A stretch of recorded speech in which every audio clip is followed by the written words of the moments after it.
scuba journey. Today we have a nice little treat for you all. We're going to be talking a little bit about exposure protection and with a specific focus on wetsuit, Rashguard, and a little bonus, we're going to also talk about gloves. And well, we're not going to talk so much about booties, but rather dive socks, and I'll explain why later on.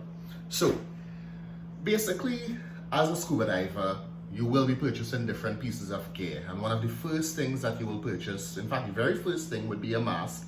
We covered that in the most recent video. One of the things you should purchase after that, if the finances allow, is a dive computer. We're not going to touch on dive computers yet though. Hold a bit on that because that's a much more detailed topic. The other thing you should get very early on is your own wetsuit, and I'll tell you why. You can rent wetsuits, you can. It's perfectly up to you if you want to rent a wetsuit. However, you need to keep in mind that wearing a wetsuit underwater, swimming underwater for maybe half hour to an hour at a time, at different temperatures, some persons may have different bodily functions that will take place at that time. And even if they don't have those particular bodily functions, then that taking place, then you still need to think about the fact that a suit that you rented, how many different people prior to you would have used the same suit.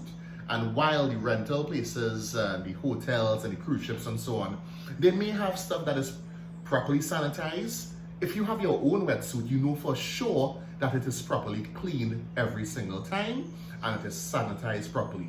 You also should be aware that where the little cuts and nicks would be taking place, any signs of abrasion, you would be aware of all those things if you have your very own wetsuit and or rash guard. Now, when I started my class, I got the mask first, then I got the wetsuit right after. And the brand I really wanted to go for with the wetsuit, I felt it was a little bit too pricey for me as a novice scuba diver. So I felt that the best thing to do would be to go for something that's a bit off-brand, something that's cheaper, that's much lesser known. So I found something on Amazon that's also my size by a brand called ZCCO. And I'm gonna grab it now. And here we have, it's gonna be a bit of a challenge to get it. Okay, there we go. Yes, this is my ZCCO wetsuit. Now, this is a 3mm wetsuit. It's a full length. 3mm should be sufficient if you're diving in Caribbean waters. Some people would say that you can also do a short wetsuit in Caribbean waters. I agree in terms of temperature, because one of the benefits of a wetsuit is it protects you from feeling too cold when you're underwater for extended periods. Now, in the Caribbean, we have warmer temperatures. However, as you go deeper into the water, that temperature is going to change. So a surface temperature of, let's say, 32 degrees Celsius is not going to be, you're not going to get that same temperature as you go deeper into the water. It's going to be gradually lower and lower and lower. So you have to keep those things in mind. Now, you could go with a short suit. However, it's going to leave part of your arm exposed and part of your leg. And you're going to have a little bit of a challenge there, because there's the possibility that you could get little scrapes and abrasions, whether it be from accidentally encountering a fire coral, or maybe there could be a jellyfish, a Portuguese man o' war in the water. And we do have quite a few lionfish, but we're getting rid of them bit by bit, one by one. We are getting rid of those lionfish and they taste good. But we'll get to that another time as well. So this is the wetsuit I went with from ZCCO, got it off Amazon, and it's my size. I also got a special hanger to place your wetsuit. So I can give you a little look at the hanger there.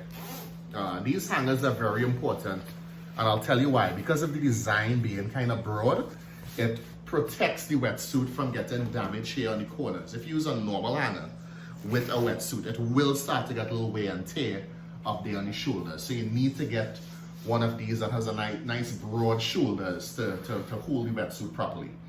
Of course, this is the more expensive wetsuits from companies like Bear, Aqualung, Cressy, and so on. They're much better quality than what I have here. And one of the things they boast about is they have they burn the seam, so it's like it's not too much stitching involved. It's like they sealed it, the different seams, using a different method from stitching, and that allows for less areas where the suit could fall apart in the long term. I'm hoping that my suit holds out over the next couple of years. If I could get 2 years out of this, I'll be happy. At that point, I'll probably look at investing in something that's a little bit more higher end.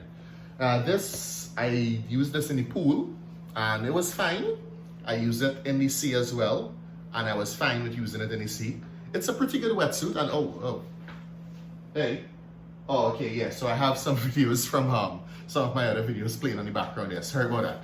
It's going to be a little distracting there. We'll try to block him off. Basically, yeah, when using it in the sea, keep in mind that a wetsuit will affect your buoyancy, because having on this wetsuit that is going to be so close to your skin, and it's made of a material called neoprene, which is pretty good for keeping you warm, because it allows just a very thin layer of water to get into against your skin there, and that it stays there. So it's not like water constantly going through and moving through and interacting with the skin. It's the same layer of water from beginning to end. So as a result, it prevents you from getting too cold in the water. So yeah, this was the wetsuit I used. It held out. I did about 4 dives in this wetsuit so far. No obvious signs of wear and tear so far on it. I'm quite pleased with that, given that it was a little bit cheaper. I think I paid about maybe 70 US. I can't remember the exact fee, but around that. And the hanger, the wetsuit hanger, both of which I will link in the description below. The hanger maybe costs about 20 US, but I think it's a valuable investment, and I think it's incomplete to get a wetsuit without a proper storage hanger. Now, one of the things you need to make sure with your wetsuit is ensure that you take care of it properly. You need to ensure that you store it properly. So in terms of wetsuit storage, what you have to always keep in mind is you don't want your wetsuit constantly exposed to very high temperatures or direct sunlight.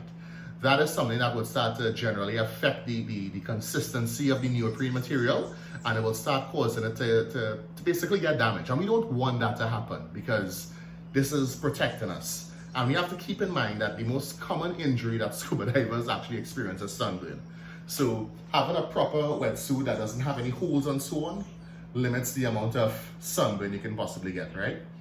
Now, another thing with it is washing it and how you're going to clean it. Generally, I would say you can use basically a couple different methods of doing it. Do not put it in a washing machine. Please don't.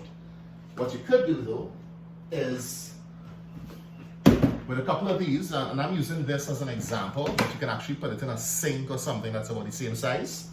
You soak it in some water, soak it in some fresh water first, and then you add some soap, a little soapy detergent. There are certain things specific to wetsuits that you could purchase online. I'll link 1 or 2 of those below as well. And you allow it to soak. You rinse it out inside that soapy water for some time. Let it stay there for a few minutes. Some people also recommend adding a little bit of mouthwash to that solution. That's to help with the scent. Because keep in mind, as you're in that water, there's a lot of different bacteria and so on within the water with you. All these things like microplastics, and then there'll be like decayed material from just naturally in the water, and of course our bodily functions. In fact, I'm gonna stop beating around the bush. You will pee, and you will pee in your wetsuit, and it's better that you pee in your wetsuit than another wetsuit that someone else has to rent afterwards. So, get your own wetsuit. After you wash it in that solution that would have the detergent and also a little bit of the mouthwash, put it in another bin or sink similar to that size, and you rinse it out now in regular fresh water, and just get all the suds and the soapy stuff out. And once you get that out, you put it to dry somewhere cool that's away from direct sunlight.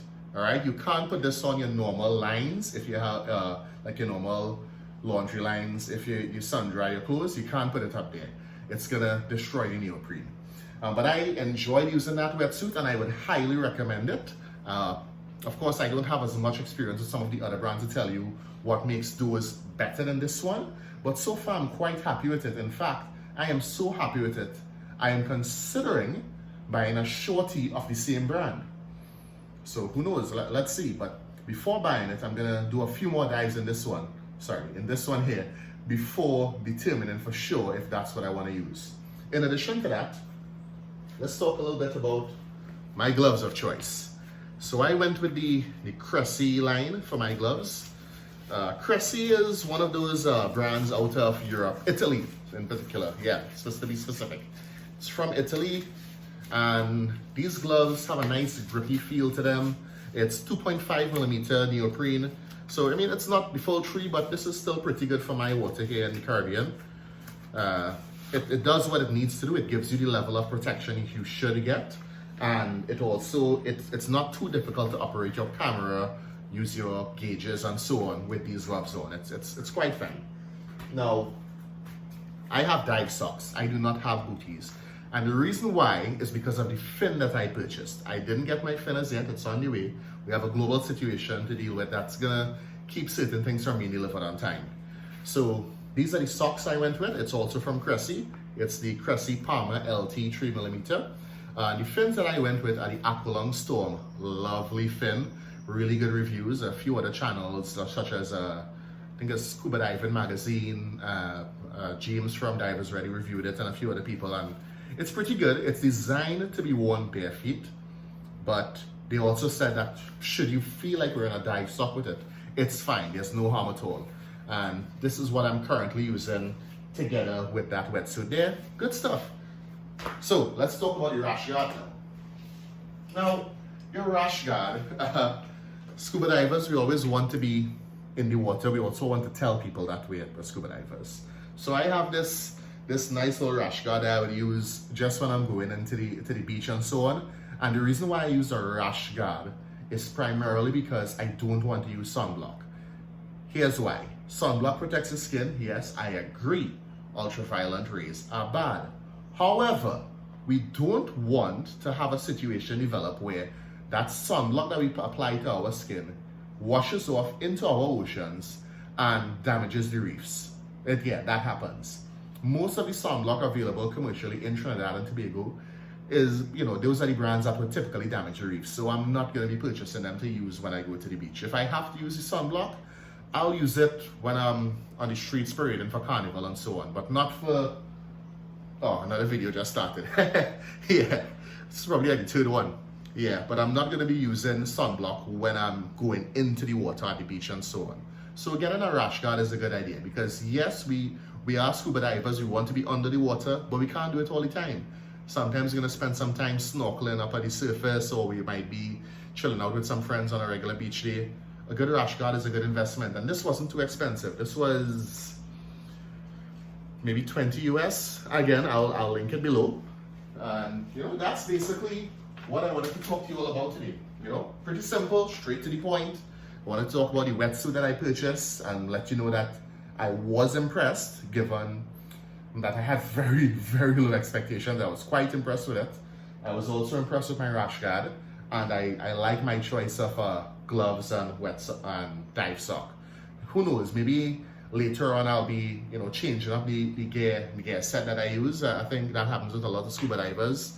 The gear that you buy at the start of getting a certification, the gear that you use when you become advanced and rescue diver, dive master and so on, it changes over time because you get more information, you learn new things. You're going to realize that what you were using before may not be what is best for you later on, because your needs might change. You might start diving with different equipment, using different gas mixes and so on. But as I go along that journey, I plan on documenting everything. So years from now, this could be used as a resource for a lot of newer divers, particularly those in the Caribbean region, because once again, I like to emphasize this, I want to encourage more people to dive in my region. I want those people to be in the water. I want those people to be observing our amazing wildlife that we have beneath the seas. My first dive, I saw a French angelfish and it was magnificent. I also saw a giant sea cucumber. It was huge. I'd never seen one. I didn't know they get that big. In fact, prior to seeing it in the water, I'd only ever seen it in books and on the internet. We also saw a stingray, we saw a green sea turtle. So, you know, I'm looking forward to seeing more of these things, and I want more people to see them as well. So I'm gonna keep documenting my journey. My gear set is gonna change. I should have fixed my collar long ago, by the way, but I didn't. It's fine. Don't judge. It's a global situation out there. Not really paying too much attention to how I look at home. Anyhow, that's it for today's video. Sorry for rambling on for the last minute and a half, and for the 2 or 3 people that are still here with the video right now. I know many people would have stopped.